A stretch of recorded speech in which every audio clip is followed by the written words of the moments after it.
छत्रपती शिवाजी महाराज यांनी मालवणच्या समुद्रात 350 वर्षांपूर्वी उभारलेल्या ऐतिहासिक किल्ले सिंधुदुर्गचा युनेस्कोच्या जागतिक वारसा स्थळ यादीत समावेश झाल्याने मालवण बंदर जेटी येथे शिवप्रेमींनी एकत्र येऊन आनंदोत्सव साजरा केला।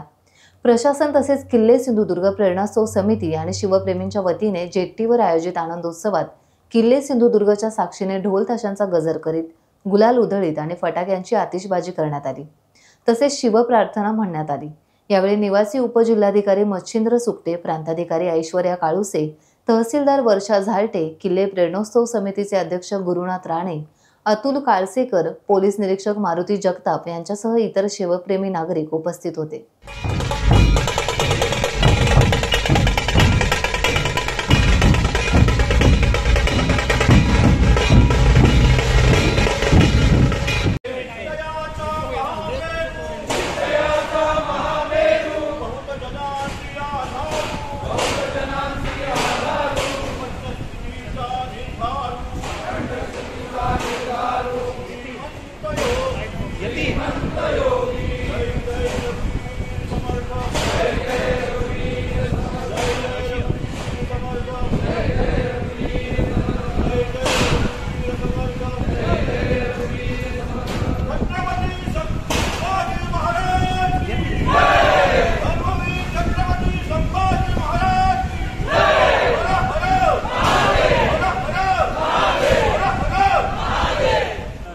या ठिकाणी साजरा आला मालवणमध्ये सिंधुदुर्ग किल्ल्याच्या समोर सरसंघचालक मोहन भागवतजी या ठिकाणी आले आणि त्यानंतर ह्या सगळ्या प्रोसेसला सुरुवात झाली की खऱ्या अर्थाने सिंधुदुर्ग किल्ला हा जागतिक नकाशावर आला आणि युनेस्कोने यादीमध्ये समावेश करून त्याला त्याच्यावर शिक्कामोर्तब केले।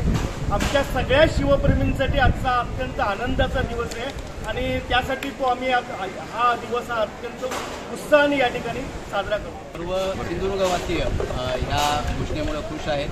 युनेस्कोच्या यादीमध्ये आपल्या महाराष्ट्रातील 11 किल्ले आणि तामिळनाडूतील जिंजीतील असा 12 किल्ल्यांचा आणि त्यातला विशेष आनंद होतो की आपला सिंधुदुर्ग पर्यटन जिल्ह्यातील दोनही दुर्ग, विजयदुर्ग आणि सिंधुदुर्ग हे युनेस्कोच्या यादीमध्ये समाविष्ट झालेले आहेत। त्याच्यामुळे सिंधुदुर्गवासियांना खूप आनंद झालेला आहे। प्रेरणोत्सव समितीच्या महाराष्ट्रातील तमाम शिवप्रेमी, तमाम शिवसैनिकांना प्रचंड आनंद झालेला आहे। गेल्या काही वर्षाच्या महाराष्ट्रातल्या सगळ्या शिवसैनिकांना किल्ल्यांवर गडावर अशा सगळ्या लोकांची तपश्चर्या आज होणार आहे आणि महाराष्ट्रातले 10 जिल्हे, 18 जिल्हे आणि दिल्लीचा एक अशी महाराजांची युद्धनीती या युनेस्कोचा विषय असा होता की मराठा लँडस्केप, गोवा लँडस्केप आणि त्याच्यामध्ये 10 जिल्हे आणि दिल्लीचा पण आहे कारण ताराराणी दिल्लीवरून पण 7 वर्ष राज्य केले। त्यामुळे ही युद्धनीती कशी होती याचा सन्मान, याचा आदर हा युनेस्कोने केलेला आहे आणि पर्याय हा भारताचा आदर करतो। महाराष्ट्र नाही तमाम भारतवासियांसाठी आनंदाची ऐतिहासिक आहेत। इतिहासासाठी छत्रपतींचं कार्य सगळ्यांना माहिती आहे, पण यासाठी मला आणखी एक महत्त्वाची गोष्ट वाटते की स्थापत्याची सगळ्या 12 किल्ल्यांची यादी बघितला तर याच्यात जलदुर्ग आहे, भुईकोट आहे आणि वनदुर्ग सगळ्या प्रकारचे दुर्ग आहेत आणि छत्रपती शिवाजी महाराजांनी याच्यावर राज्य केलेलं आहे। सगळ्यात महत्त्वाची गोष्ट की सुवर्णदुर्ग आणि सिंधुदुर्ग आणि विजयदुर्ग हे 3 महत्त्वाचे या यादीमध्ये आहेत। युनेस्कोच्या युनेस्कोच्या ताब्यात किल्ल्याला काय होणार आहे तर सगळ्यात महत्त्वाचं जशा अर्थाने आपल्याला जतन संवर्धन हवं आहे, अपेक्षित आहे कारण हे कालातीत टिकावं त्यासाठी ती जतन संवर्धन आणि सगळ्यात महत्त्वाचा पैसा लागणार आहे। हा सगळा तज्ञ माणसं युनेस्को इथे आणणार आहे, त्यामुळे ही प्रचंड महत्त्वाची घटना आहे या किल्ल्याच्या जतन संवर्धनासाठी। सगळ्या शिवप्रेमी असतील किंवा पूर्ण जगावर ज्यांनी त्यांच्या एक नीतीने ज्यांनी ज्या जगाने त्यांचं फॉलोअप घेतलं असे आमचे छत्रपती शिवरायांना आज 12 किल्ले जे जगाच्या युनेस्कोच्या यादीत आले। स्थापत्यशास्त्र म्हणजे युद्ध करताना किंवा दुसऱ्या इतर राज्यांवर कॅप्चर करताना महाराजांनी ज्या किल्ल्यांची स्ट्रक्चर उभारणी केली ती उभारणी अशा पद्धतीने होते की कित्येक वर्ष आज आपण बघतोय 400-500 वर्ष पूर्वीचे हे ऐतिहासिक असे हेरिटेज उभे आहेत अगदी आपल्या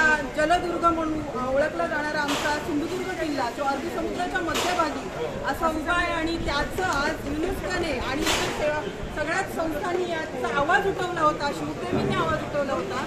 आनंद आमचा गगनात मावत नाही असं आजचा हा दिवस आहे आणि हे गड किल्ले असेच अबाधित अखंड राहू देत हे छत्रपती शिवरायांचरणी प्रार्थना, धर्मवीर संभाजी राजेंचरणी प्रार्थना. छत्रपती शिवाजी महाराज की जय, जय भवानी. टाइम्स डिजिटलला लाईक करा, सबस्क्राईब करा, शेअर करा आणि बेल आयकॉन दाबायला विसरू नका. पाहत रहा टाइम्स डिजिटल.